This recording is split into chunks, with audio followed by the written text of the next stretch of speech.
This is the GT Championship, second race of the weekend. Roger Largo leading both the Gold Cup for drivers over the age of 40, driving by themselves, who aren't pros.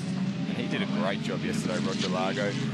Good pit stop time combined with great speed.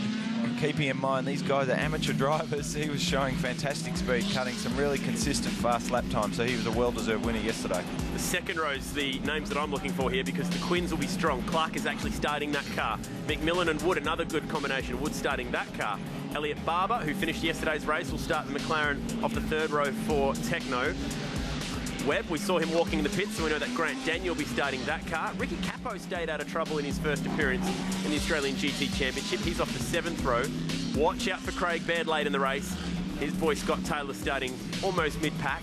Canto is going to be driving like a man possessed for the opening few minutes of this race to try and get as many positions as possible. So the guys with the short pit stop times, Largo's time has been up because he's starting on the front row. So the Quins are looking pretty good here with a 1 minute 26 pit stop time.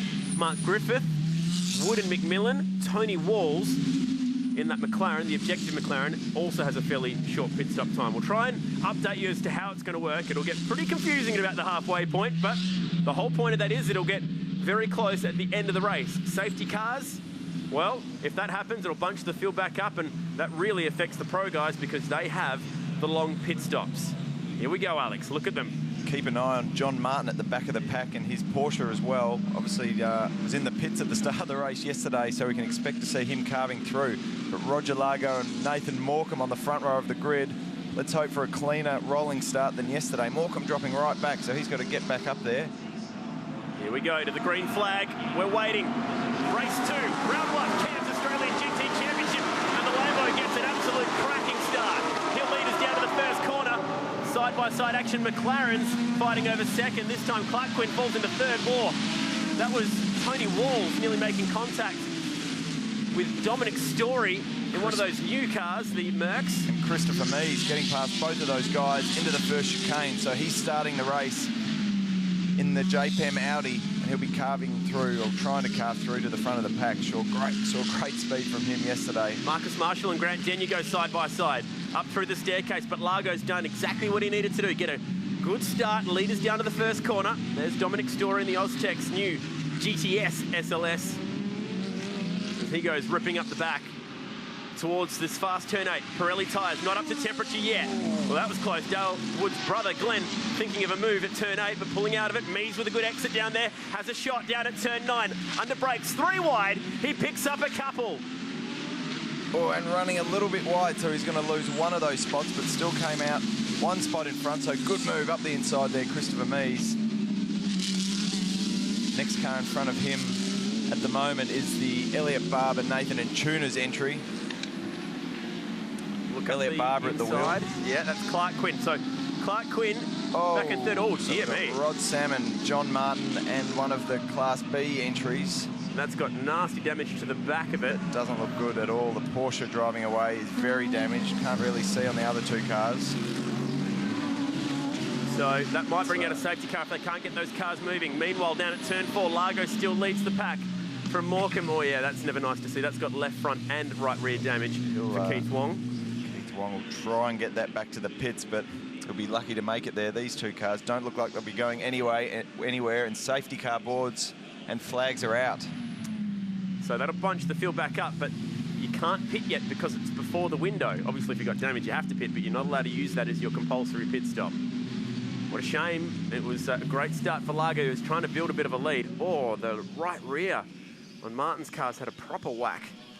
And how about that for Salmon, because they've just put a new engine mount in that car. They had to remove the entire V10 engine out of the back to make that happen. Let's have a look at this start. The start, it was pretty clean, uneventful start. Nathan Morecambe hanging back a little bit, and we see Roger Largo get a clean jump, much cleaner than yesterday. Largo skinned him at the start, didn't he? Griffith trying to move over to the right-hand side, but there was traffic to his outside. Mees was probably the big winner through that. Oh, that was close between Barber and Mees. Elliot Barber up the inside of Glenn Wood, and Chris Mees up the inside of both of them. Plenty of ABS on the dirty track there. Now we're about to see Barber gets back past him, but what happens further back in the pack here? A bit of $1 million 10-pin bowling coming up here, I think. You can hear it. I heard something that didn't sound good. So the Audi, Rod Salmon's Audi doesn't look too bad, but it was sort of limping a bit strangely in the end there. Okay, the replay on board with Elliot Barber. So he's up the inside of Glenwood. Mee's up the inside of both of them. 3 wide into turn 9. Mee's running very wide. Barber getting back in front.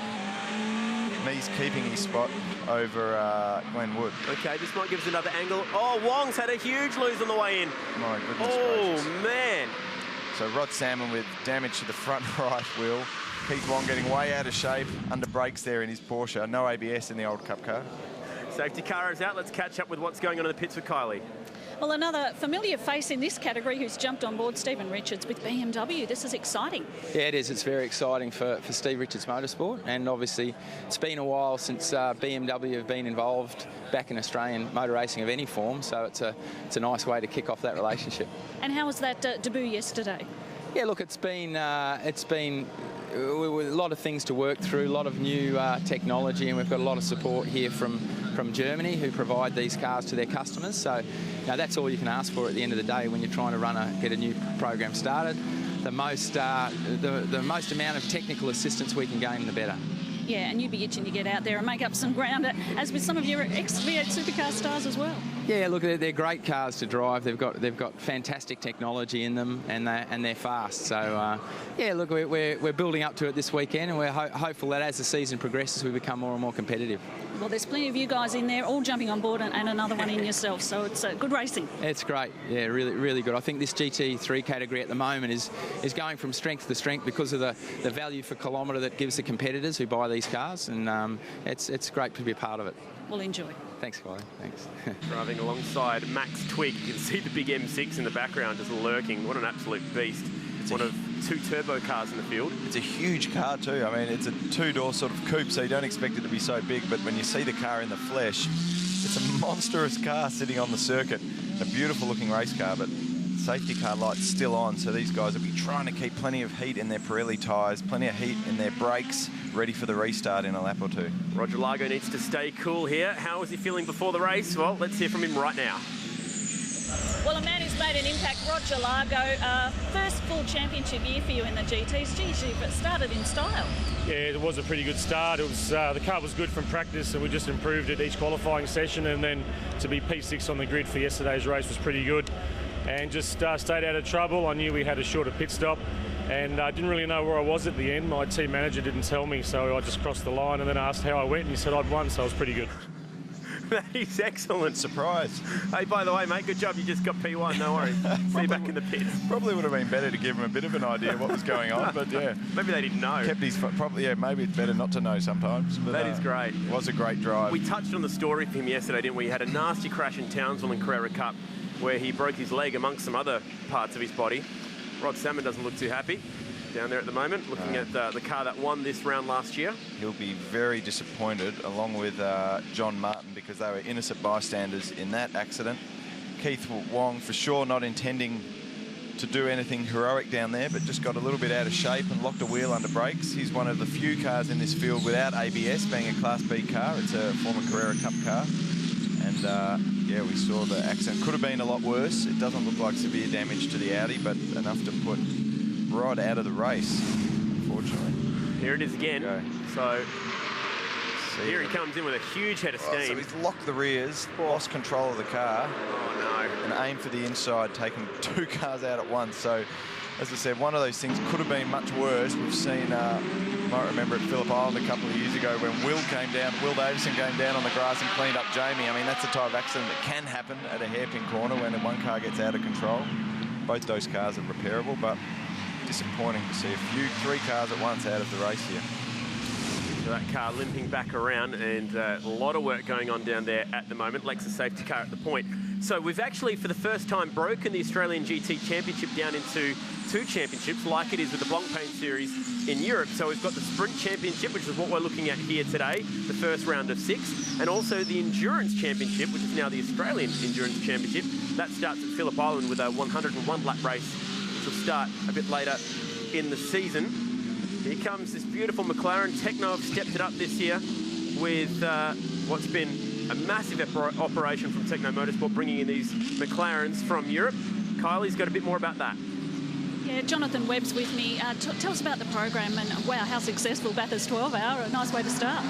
Yeah, it's all sort of happened pretty quickly. I mean, we started working with the McLaren boys midway through last year, looking at the 12 Hour, really putting on a good show there. And thought, oh, while we're here, maybe I'll keep one of these things here for myself, have a bit of fun in GT. And as we went on, had a few customers call me and say, look, want to be involved, like what you're doing. And from one 12-hour run turned into 2 cars of the 12-hour, 3 cars running Australian GT, and it's taken off from there. So the boys at Tech have been working hard. It's been a big off-season, but just come out here this weekend, have all 3 McLarens in the right end of the field. V8 Supercar was really competitive yesterday. We're all smiling at the moment. I was going to say, and what could be better? You're about to get out there and race yourself. Yeah, exactly right. No, a lot of fun being back here. I really enjoy Adelaide. McLaren's an awesome car to drive. A bit different with the bumps. They certainly don't ride them like a V8 Supercar. I think I'm starting to get used to that now. I'll let Grant do the start of this one. He's doing a really good job at the moment, so I'm looking forward to getting in for the back half. And how does it compare to a supercar racing on this street circuit? What have you got to watch out for on the main differences? Everything. They're completely different. V8 Supercar riding a lot of curbs, really just mounting everything you can find, to McLaren where they're super low, a lot of aero, a lot of carbon fibre pieces to break off. You need to drive them quite differently, but got a lot more mid-corner speed, and certainly aero at turn 8. They're really, really quick. Well, I've no doubt you guys will be the one to watch this year. Enjoy it today. Yeah, thank you. Looking forward to it. Thought I'd keep one, have a bit of fun. I like that answer. It's great to have Kylie down there in the pits, and a lot of big recognisable names. And what a signing it was to get Grant Denyer over to that car. Unfortunately, that meant that Maranello Motorsport, who were a bit blindsided by that move, couldn't find a replacement driver to help Tony D'Alberto race this weekend, and unfortunately aren't here at all to race. Good news, lights are out on the safety car. Yeah, it's not a very common problem to have for a race team, not being able to find a driver. There's normally a long list of guys with their hand up. But it's been a long time since we haven't seen Maranello Motorsport with an entry in Australian GT, so hopefully we see them back soon. But Roger Largo getting ready for the start here. We've got to stop warming up the tyres now, but they'll all still be getting as much temp in their brakes as possible. Clark Quinn, he starts this restart from 3rd as they roll towards the last complex of corners. That's the traction zone outside the racetrack, including the new Macca's Create Your Own Taste area. Might be hitting that up for lunch a bit later today, Alex, as the Australian GT Championship gets set for a restart. We'll do a few laps and then it'll be just about time for the pit stops. Christopher Mees will be looking to move forward in this field. These safety cars are exactly what he needed.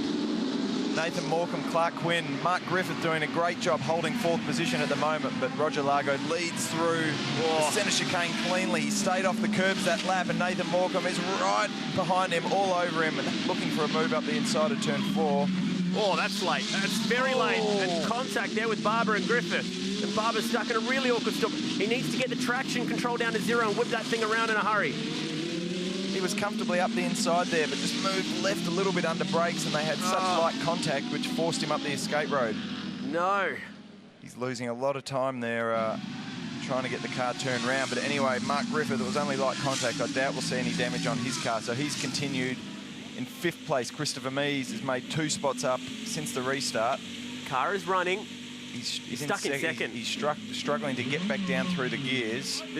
So with a racing-style gearbox, sometimes if you go dog to dog, you need to let the clutch out a bit and get it back down to the next gear when you're stationary. So that's quite a normal problem to have with a racing-style dog gearbox. Oh, that's close. Very close to the fence, and it opens up a chance for a move on the outside. Marcus Griffith, Marshall side by side with Griffith. He'll be looking up the inside here in the last corner. He'll wait till a safer spot. Mark Griffiths runs wide by himself. Yeah, on the grass. Bit of a spin. It's hard for these amateur guys racing with experienced professionals close. like Marcus Marshall. That was close. Nearly takes out Greg Taylor, trying to get back onto the racetrack, but continues on. It's a bit of crazy stuff now coming out, and this is for the lead. Now, are there yellow flags down there? It's close. Couldn't see any, so it's all good and legal at the moment. Didn't make the move anyway. Largo hangs on. Good racing for the lead. Barber must be up and running again. Got that car moving. They're side by side into turn 6. Got him. Nathan Morecambe up the inside and now leads. Where did Mees come from? Well, he's got through Marshall, got past... He's got past everyone just Quinn about. as well. Clark Quinn's in that car. So Mees had a great lap. Flying. He started outside row 5. And he's only had 2 laps of green flag running. The German hotshot. with number 1 on the door because he is the champ and he's showing his way. Under brakes, gets by another one, that's second. And the pro guys, because of their long pit stop times, this is what they need to do. They need to take as much advantage from their stint in the car as possible. He's got a maximum of 22 minutes in this race that he's allowed to drive. Which is the 22-minute mark now that's left in the race. So we're entering the window. Yep. This is going to get very, very interesting here, Alex. So we're currently at 13.5 minutes into the race. Is that right? Am I reading that correctly? Yes, we'll go pretty much at the halfway point. We'll go off the timing screen that we have on our the vision. TV. Yep. 21 minutes to go in the race. Oh, Clark thinking about it. Doesn't have many laps left where he'll be in the car, so he'll be taking maximum advantage out of his laps in the car. And Mee's pit stop time here is, we'll touch on that in a second. Let's just quickly look at the replays here. This is the battle. So look at Mees, he's back behind all 3 of these guys. Gets a couple there, courtesy of the moment with Elliot Barber. Oh, yeah, Barber up the inside was struggling to pull that car up and running a bit wide. Light contact with Mark Griffith. Let's just listen to this. Good attempt. So he was sort of heading straight up the escape road. Griffith had nowhere to go. On its stalled. Yeah. So he's trying to restart the car. It actually turned off on him. That was the moment Griffith running wide. So that stacked up the pack. That's how we saw Marshall and Griffith running side by side through that section. That is tight. He's lucky not to put the right front into the fence again there. And this will be Mees on Clark Quinn. Oh, that's beautiful. Great move, that one. Further back, Glenwood. Doesn't have to go too hard up the inside because Griffith is sliding off the track in the Hog's Breath. Merck. Neat little spin turn right where the asphalt road was, and he nearly made contact with that car as he came back on the track. So, 15 minutes gone in this race. We're a lap or 2 away from that pit stop window opening. So Morecambe doing a good job. 20.9 is the last lap he just did. So he's showing great speed. Clark went up the inside. That was so aggressive, so well executed. Well done. Really a good move. Now he can set off here behind the leaders. As his dad gets ready, there is Tony, owner of the series. Hey, it's a thumbs up. He's watching himself on the big screens. Well, he'd be happy with that last move. Marcus Marshall lining up behind Roger now. He'll be next to have a crack.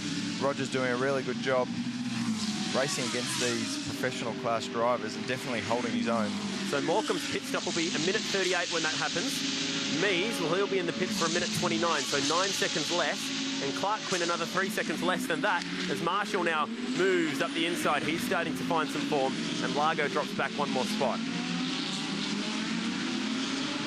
Jeff Emery, Christopher Mees' co-driver, he's getting ready to hop in the car very soon. Is it going to be this lap? Not this quite. lap, he'll do another lap. So Mees could have a shot at the lead here. Oh, he's probably going to be a bit too far. No, it's definitely a shot. He's only got 1 more lap probably before he'll come back in. But yeah, he'll have to hop in next lap. 18. Let's see if he can get the lead before he comes back in. It's going to be very close whether he gets in time, if my calculations are right. But if he's allowed a maximum of 22 minutes in the car, he has to hop in with 18 minutes to go, doesn't he? Any less than 18 minutes to go, he's overdriven. Tight. Yeah, so it's going to be very tight. Beginning now, that looks like Matt Solomon in the pits. Hong Kong Australian national, born in Melbourne, grew up in Hong Kong, lived in London for a bit, now he's living in Sydney studying economics. Probably a good thing to be studying if you want to go racing GT cars. For sure. But Mees putting plenty of pressure on Nathan Morecambe, but Morecambe showing great pace, doing similar lap times to Chris Mees. He's right behind him. He's too far back to have a look into turn 9 this lap. And I'm sure we're going to see... Oh, he is going to have a look. No, that's tight. That is close. As close as you can get. Mees has just been so aggressive throughout this race. Is he going to pit this lap or are they going to try and chance it with another one? Well, Morecambe pit this lap. He's not doing a driver change. He's racing solo here. So we'll see. Is Mees going to pull into the pits this lap? So I must have that rule or the calculation slightly wrong. Mees staying out another lap. Being so a professional class driver, they have a smaller pit stop window than the amateur class guys. Marcus Marshall's got a pretty short pit stop time here, so he'll hand that car over to Konduras. That's surprising, isn't it? So they'll probably, the Audi will probably leapfrog all these cars, including Mees. Marshall's right there at the back. He's not far behind the leaders there, so Scott Taylor's in the pit lane. So Bairdo's ready to go. As well, so Craig Baird will be there with his seat insert ready to jump in to that fantastic looking There it is. AMG GT3. In goes Bairdo. So this pit stop time is going to be 1:17. So there's not a great rush here. You can take your time with it, make sure that you get everything done right. And there could be a change for the lead at the end of the straight here as we go whipping through turn 8. The Taylor Audi is in. Can Mies get the job done under brakes? I think he's going to have a go. Here he comes. Big time up the inside. He's not quite in there enough. And contact with the McLaren. Oh, it's not what we want to see. He had a good try at overtaking, but didn't get his car in the hole enough. He didn't get far enough alongside Nathan Morecambe. And unfortunately, Nathan's been taken out or spun around in this race, which is going to really take him out of contention in this race for sure. So unlucky there for Nathan Morecambe. That wasn't his fault. Mies goes again. That will be under review. Greg Crick is actually the driving standards observer, a former champion of this category. He stepped out of the racing seat, but here's the awkward thing. Crick was co-driving with Mies here last year. Now he's in a position where he needs to penalise him potentially for that move. Yeah, so at that point, you've got to remember in any of these race cars, the vision, the peripheral vision out of the cars isn't good at all. Morecambe would have had no idea that Mies had his nose up the inside, and it isn't his job to be looking in the mirrors looking for Mies. Mies has to commit to the move, get at least 3/4 of his car alongside the car he's overtaking to be, you know, to justify Morecambe having to give him space. Okay, Craig Baird on his way out. Griffith right behind him. So that was after that spin that Griffith had earlier. It looks like Max Twigg is getting into Stephen Richards' car. That car actually rolling in the other way around. There, so yeah, Richards about to get out. Oh, Richo started, okay. So I'm getting sorry, no, Twigg, yeah. His name is on the board though, but yeah, I think Twigg started. I think Richo will be hopping in now. Unless he was another one of these superhumans doing an interview from the pit lane while driving. No, Richo will be getting into that car until the end of the race. This is the battle between these beautiful new GDS AMG GT3s. What a cool car. We've got 4 in the country. Mies still ripping around here. It's going to get very close to the 55% mark here of this race. It's hard to know exactly when the race starts because the clock technically starts ticking when they roll off the formation lap. Yeah, so, I mean, the timing we have in front of us must not be quite right, or we've got the rule wrong, but Mies still out there cutting laps. He must be getting close to his pit stop time, that's for sure. So, Peter Hackett, Dom Story entry pulling in for their pit stop. Dom Story getting out. Peter Hackett, chief driving instructor for Mercedes-Benz and AMG in Australia, getting in to show what he can do in his Australian GT comeback. Hasn't raced for 2 or 3 years. He'll be looking forward to jumping back in that car and finishing this race off. He's got a podium here in 2010. And he is a 2-time Australian GT Championship runner-up. Webb's getting in. Now, this should be a pretty interesting driver change because there's just a small difference in height between these two. Taking his time to make sure that radios and drink bottles and everything's where it needs to be before he hops in.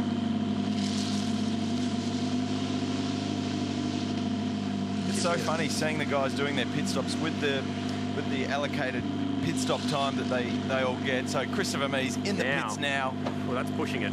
So I think they've 21.5 minutes has gone by in this race, so he's got into the pit lane with about half a minute to spare. Yeah, so if we've worked it out now. Yeah, well, we said 22 minutes was the maximum driver time, 21 minutes. So I think it's on 30's gone, but the awkward thing is it's 13.5 minutes left in a race. So 22 plus 13 doesn't equal 40. That's the interesting thing about it. There's 7 interesting minutes gone missing. On the timing screen, we've got 16. Maybe that's the correct time, 16 minutes. That's right. Anyway, I'm sure we'll find out when the checkered flag comes out. Definitely correct on our screens that we're watching, which is fine at home. So if you're watching along at home, 13 minutes 10 left in the race as Glenn Wood, brother of Dale, gets out. Justin McMillan gets in. That's a tight pit lane down there. Ricky Capo in the Z4 follows out Peter Hackett. Peter Hackett was close to some of the guys doing their pit stops there too. Maybe it looked closer from the TV, but that was a bit scary with the guy on the front left checking the tyre pressures on the Techno McLaren.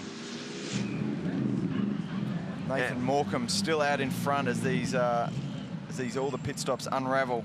We'll see how it's all going to play out. Largo just sitting there waiting. 10 minutes of the race. Griffith was given a drive-through in the Hogsbreath car for a dangerous re-entry. That's probably what the discussion on the left there is for. Meanwhile, Taplin getting into this car after Dean Canto put in a fairly aggressive drive to try and pick up a few spots.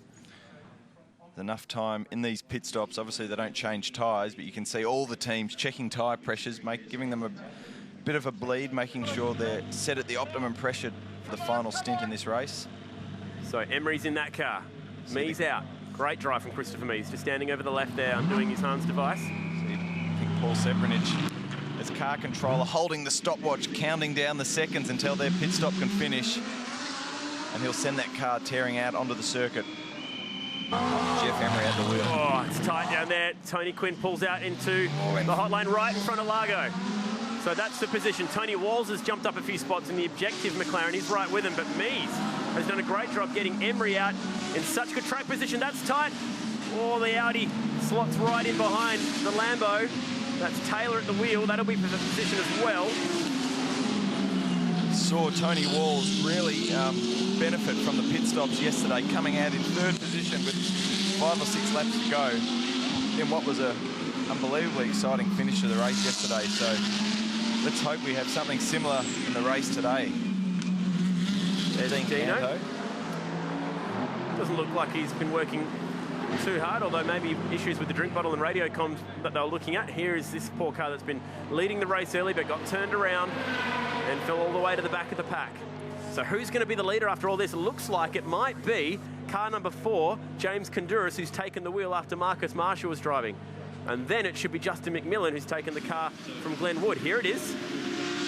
Konduras in his new Audi R8 LMS. Marshall doing a really good job in his first stint. We saw him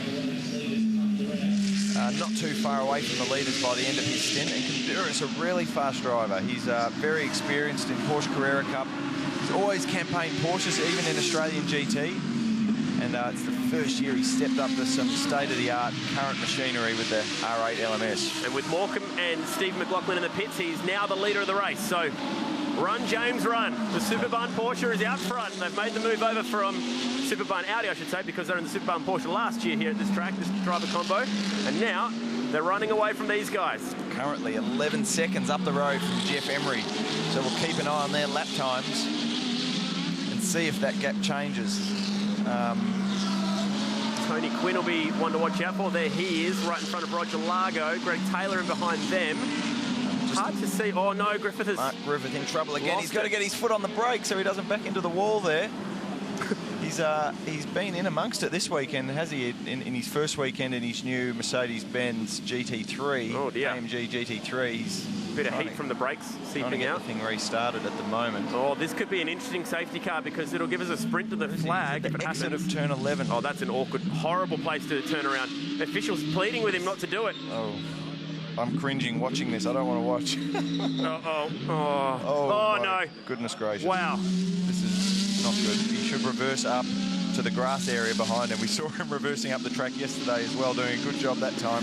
What do you do? He's already been pinged once for a dangerous re-entry in this race alone. At least he's got the thing running, but I wish he wouldn't do it right here. So let's hope this gets... he sorts this out without having any dramas. How's the heat coming out of the brakes? He's got to stop driving forward. He's going to get himself beached on the curb. He keeps doing that. So anyway, the heat out of the car, but looks of it.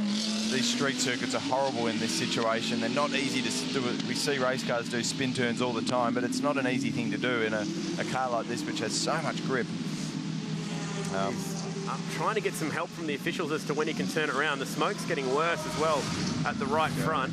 Replay, just running wide. Oh, no. Bit of a spin. That's not where you want to be sitting, so he's had the presence of mind to try and get it over towards the wall. Smoke coming off the car on the entry to that corner, didn't it? So yeah. Maybe he has some sort of brake drama. You know what? One of the sister GTSs has already had a brake issue this week, and they had to change the brakes on a different car. Oh.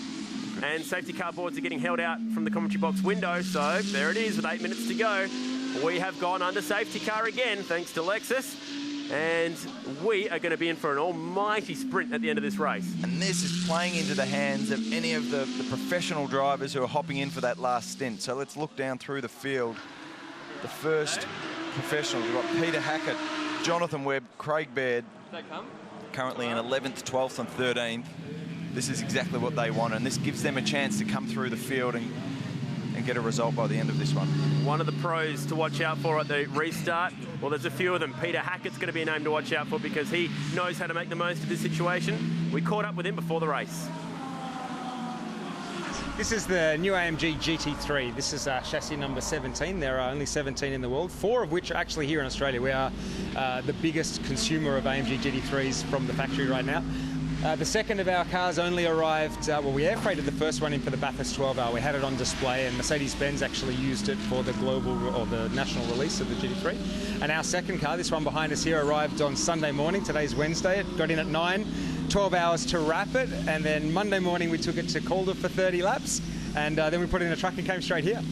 The AMG GT3 customer sports program is fantastic. Essentially, as a customer, you buy a car and a spares package, and they send you a data sheet and a setup sheet, and literally off the plane, out of the crate, we took it straight to the track, Phillip Island and Calder Park, and it was unbelievable. The car effectively comes with a manual, just like a road car, and you tick the boxes and you look for it and you just take it straight on the track. It's been incredible so far, and we're really confident it'll show that pace on the weekend as well.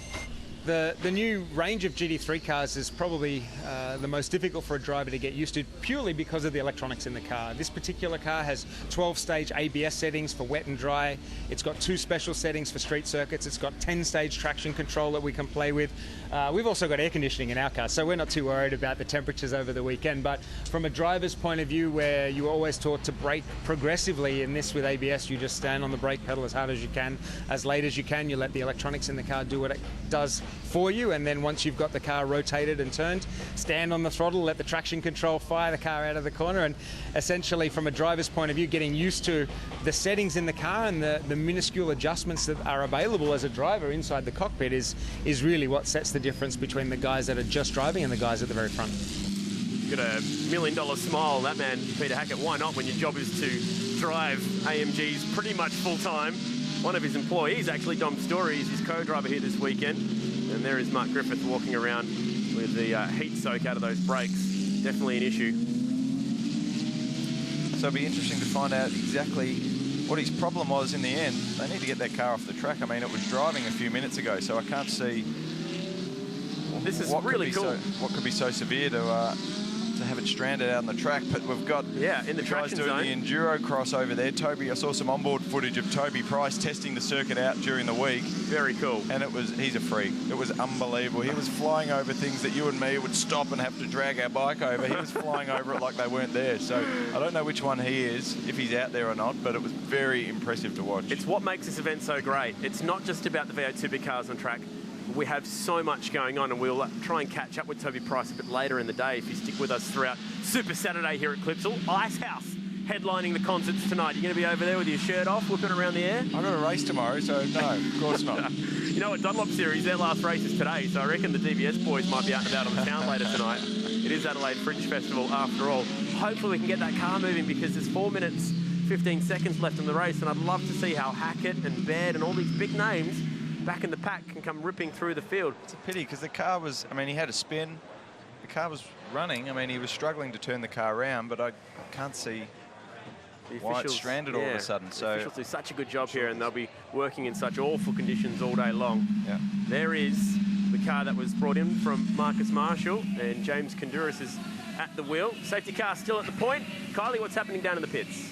Well, I've got a very anxious Marcus Marshall. It had a nice little buffer going on there, but now it's all tightened up. Yeah, typical motor racing. That's why we love it, the highs and lows. But yeah, we had a great buffer.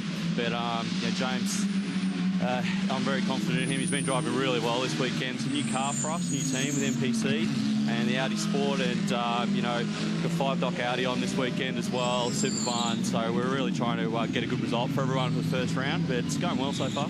Everyone's talking about the professionals might come and scoot through, but it might be the battle of the amateurs in the end. Yeah, I think so. It seems to work out that way with qualifying. All the pros sort of get in qualifying together, amateurs get in, so that's the way the starts and the finishes work. And so it'll be battle of the amateurs. It'll be good entertainment for the crowd anyway, that's for sure. Perhaps we should call them semi-professionals, huh? They are. Look, you know, James is a very experienced guy, but you know, through the week he's flat out with his business, and people like myself can spend a little bit more time on my racing, and but they do a great job. They got to switch off from the office and switch on into athletes. So look, James, I'm very confident in him, and we'll fingers crossed for a race win.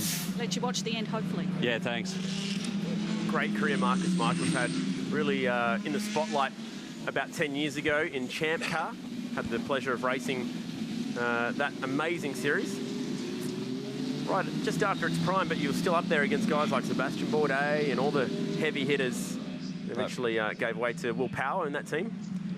Yeah, very competent driver, very experienced, raced at, you know, the highest levels in Australia and over in the States. And great to see him back racing again. He sort of disappeared for a few years. We didn't see him doing much racing, and great to see him running back in Australia and doing a great job with James Kandouris currently leading a race. Now, there'll be one team hoping the safety car stays out on the track. Currently 1 minute, 58 seconds left. So if they get a restart, it's only going to be a one-lap dash, potentially. So those pro guys will be fighting for every position they can make up on the few racing laps they're going to get in this race. So the jerking function will see if you've got a temperature alarm or a fuel alarm. So if you can hit them for a fuel reset and it goes away, it means it's not a major issue. It's lost the water pump belt, so the alternators... Okay, bit of a clue as to what was going on. Some dramas with that car. But yeah, in the end they got it off the track, so good to see they got that cleaned up, and I'm hoping we're going to get a restart very soon. Lights are still on the safety car. So we probably be in for a bit of a green-white checker here. 2 laps to the flag will more than likely be what it is if we go green this time by. And we are going to turn the lights off on the Lexus safety car and go green. So 2 laps looks like it's going to be very frantic to the finish. Can Tony Quinn do anything out of P4 in the Sticks car? Can Kandouris hang on to the lead? Can Jeff Emery, with his Dunlop Series experience and his 5 Commodore Cups, can he draw on that kind of experience? How about this guy, Nathan Antunes, back in 22nd. He's going to rip through probably half this field in 2 laps. Yeah, it looks going to be good. It's going to be 2 great races. Awesome to see all the amateur guys. They'll be battling for this win. So we've got James Kandouris, Jeff Emery, Justin McMillan, Tony Quinn, Roger Largo, and Greg Taylor in 6. They're going to be racing hard for a podium and a win. But back in the pack, all the pros are going to be going at it hammer and tongs to make up every position they can to improve their starting position for tomorrow. Craig Baird is starting 13th on the restart behind Jonathan Webb. Where will those 2 end up? They are going to be hunting a top 5 maybe. We might have about 2 laps left. Here we go, a pair of Audis lead us back to the green flag. Lamborghinis and McLaren's fighting away. Roger Largo's got a good restart. He looks to the outside of Tony Quinn, but that would have been fairly brave. Pulls back in, and we go bouncing through the curbs. Well, Largo has a bit of a moment, swings wide, so too Tony Walls under pressure from Peter Hackett. Actually, that's Matt Solomon in the other GDS GT3. Whoa, that's right to the outside. Defensive up the inside there. And it will be 2 laps to go. Good. Well, good to see. We're going to have a couple of racing laps. And out front, Great job. Kandouris getting a little bit of a gap already on this opening lap. Jeff Emery going with him, but not close enough to look at passing at the moment. We can see the pros down the back, weaving all over the road, trying to make up positions. Oh, Largo's got around Tony Quinn. He is having the weekend of a lifetime. He's just passed one of the most, actually the most experienced man in the Australian GT category. That Lambo is flying. Emery's really going with Kandouris though. Now Roger Largo, his sights will be set on Justin McMillan, fellow Lamborghini driver. He's the next car in front of him. Let's see if he can get himself back up onto the podium after having a fantastic win yesterday. Well, Emery's lurking. Emery right behind Kandouris, all over him, about to start their final lap. No time left on the clock. Here we go. Last lap of the race. There's Craig Baird at the top of our screen, right behind Jonathan Webb. Haven't been able to make up any spots yet. No, they're both up just the 1 spot. Expected a little bit more from those guys. Let's see what they've got for us on the last lap. Emery, no chance of the lead just yet. Largo flashing his lights. He's on the light flasher, trying to distract Justin McMillan into a mistake. And there's Webb and Baird in the background, and Peter Hackett is it up the inside of Greg Taylor.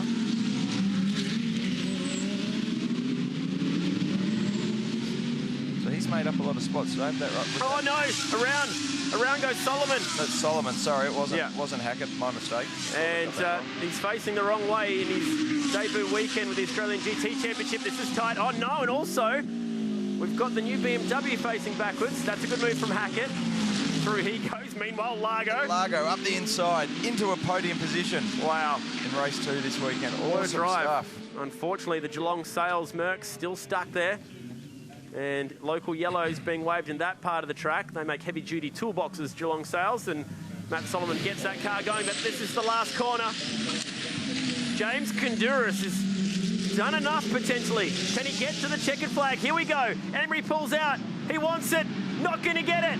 Marcus Marshall and James Kountouris win race 2. The first time a two-driver combo's had a win. Or Jonathan Webb fighting with Steve McLaughlin in the other Jamak Pem car. Just tried to upset him, coming off the last corner with a little bump and run almost. Didn't quite pull that one off. Webb finishes 9th. Baird 11th. So Webb managed to pick up 3 spots after the restart. That was exciting. Good finish. And how about that? Audi pick up a win. They won 2 of the races here last year. First time a two-driver combo's won here in the streets of Adelaide. Go replay. So, oh, yes. Steve McLaughlin up the inside of Matt Solomon. Bit of contact that sent Solomon around. So that was a pity to knock him out of what would have been 8th position at that point. But great drive by James Kountouris under a lot of pressure from Jeff Emery on that final 2-lap dash to the finish. Kountouris and Marshall by less than half a second. And Mees, he's back in championship contention, trying to fight for that championship again. Largo's leading the points for the weekend. Baird couldn't quite crack inside the top 10, but a storming drive from towards the back. Canton Taplin finished mid-pack. Richards, unfortunately, with that spin, but hopefully that BMW is okay. Alex, thank you very much for your help.